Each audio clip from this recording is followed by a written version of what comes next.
Society હતી ને તો એમાંથી વૈષ્ણો દેવીની ટૂર જતી હતી. તો એની ઘરવાળી કે હાલો ને આપણે વૈષ્ણો દેવીની ટૂર જાય છે તો આપણે ભેગા જઈએ. પણ એ કે ભેગા નથી જવું. એ કે આપણે એ કે એ બધું થઈ જાય, તમે હાલો તો ખરા. પણ એ કે ન્યા જાય તો ખરા, પણ ન્યાથી પછી આમાં હાલીને જાય છે ને ન્યા એ કે બહુ અઘરું પડી જાય કે. પણ એ કે તમે ઘોડે ચડીને જાજો, એમાં ક્યાં મોટી વાત છે. અરે એ કે ઘોડાનું તો તું નામ ના લેતી હો. એકવાર ઘોડે ચડ્યો તો તે તો મારું બધું પાટા હેઠી ઉતરી ગયું. હા, એક છોકરો નપાસ થયો, સમજ્યા? નપાસ થઈને ઘેરે આવ્યો તેને બાપા કે શું થયું છે બટા? એ કે બાપા આપણે બેય નપાસ. એનો બાપો કે પણ આપણે બેય કેવી રીતના નપાસ? કે સલટીમાં મારી વાહ તમારું નામ લાગે કે નથી લાગતું બોલો? હા, એટલે આવી રીતના થયા.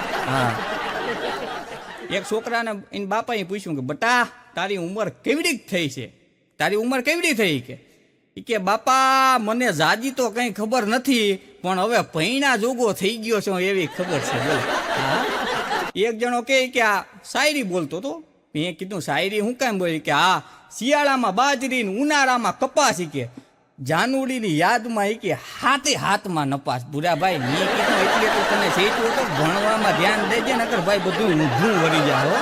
હા, અને આ જવાનિયા જેટલા સાંભળે છે એ નહીં કહું ભાઈ, તમે ભણવામાં ધ્યાન દેજો, નકર તમારું ભેરાઈ જાય ને તો વાર નહીં લાગે, પછી ઢેફા ભાંગવા બીજું કોઈ નહીં આવે.